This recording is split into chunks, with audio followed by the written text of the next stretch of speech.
I can't help myself. This is compulsory for me. I'm same situation. It's just maybe an hour or two after the last post that I just did. And I'm going to share my screen again. And I stay on screen one for my recordings.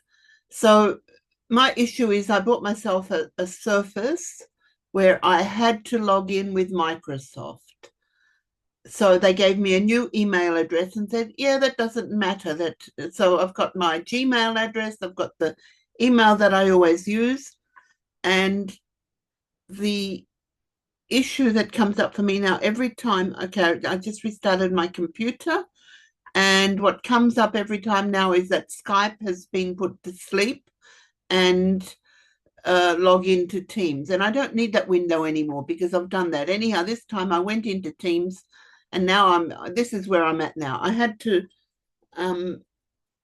there were 3 steps before I started recording. Right now I am on my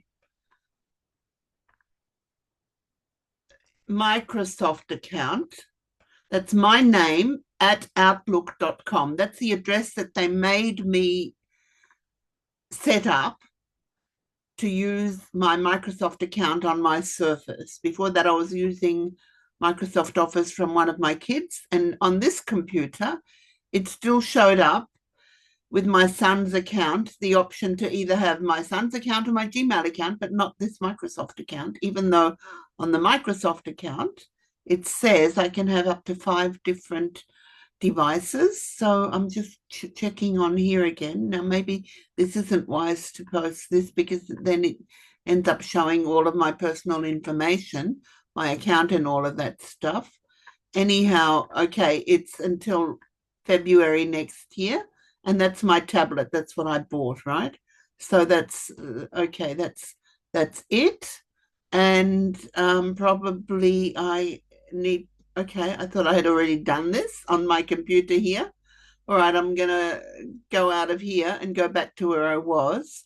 So what I was planning to do was to register on Teams here on this computer, but until I add this device, this PC here, probably that's not a wise thing to do. So okay, I'll stop the share. I'm just talking to you about how not straightforward it is anymore to get a computer. I'm thinking of my friend in Germany who has just bought herself a computer which has not been set up yet, and she hasn't really been using computers the last few years.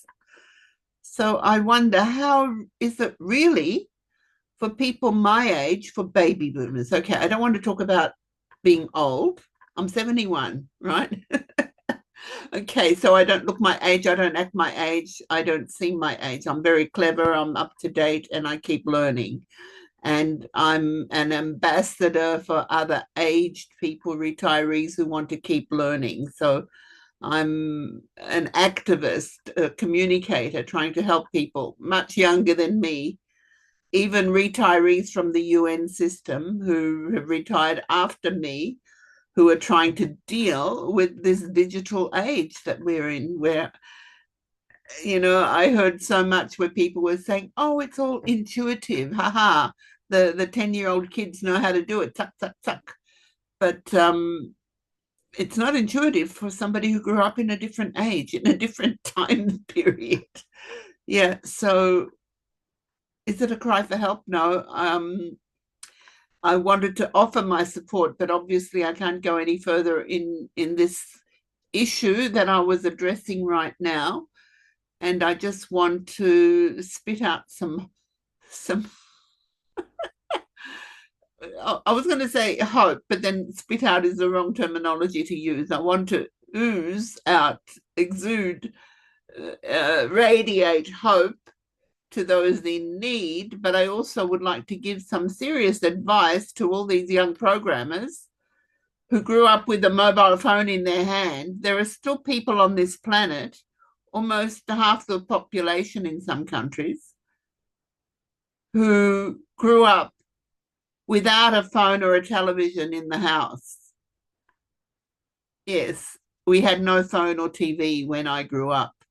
we got our TV when I was 7 because I got hepatitis and I had to lay still while I was recovering. And so I was 7 years old when we got our first TV, and we were the first ones in the area, in the street, to get a TV. There was one in the next street. One TV in the next street out of the whole district. So think about it. How can we grow together? Who was I talking to just recently about the different generations and things going on, and how we just need to take the time to come together a little bit more, to understand the situation and to cooperate. So I'm a bridge builder, a peace ambassador, an activist, a baby boomer. Yeah, that's it. But I'm looking for a title, what to call myself. So maybe now it's time to go back to AI, ChatGPT, Claude, whatever. And who is it? Tony Robbins' AI told me that I was the wise willow. The wise willow. Yes, that's me. So see you next time.